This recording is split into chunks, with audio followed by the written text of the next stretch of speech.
রাষ্ট্রপতির বিরুদ্ধে জামাত এনসিপির অভিযোগ আমলে নিচ্ছে না সরকার। আইন অনুযায়ী নিরাপত্তা সহ সব সুযোগ সুবিধা নিশ্চিত করা হবে বলে জানিয়েছেন স্বরাষ্ট্রমন্ত্রী সালাউদ্দিন আহমদ।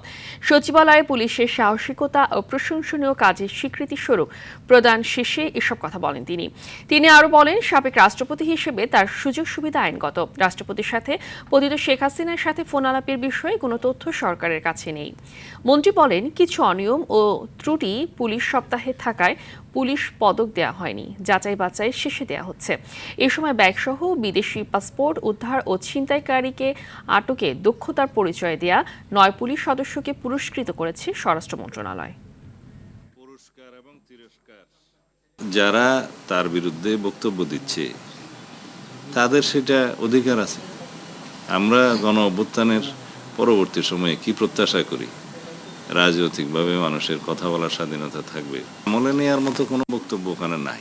সাবেক রাষ্ট্রপতি হিসাবে তিনি আইন অনুযায়ী যা সুযোগ পাবেন সেটা অবশ্যই পাবেন, এবং তার প্রোটেকশনের জন্য এসএসএফ পিজিআর সহ এটা 6 মাসের একটা বিধান আছে। সেটা 6 মাসের তিনি তাদের সুযোগ পাবেন, মানে প্রোটেকশনের সুযোগ পাবেন।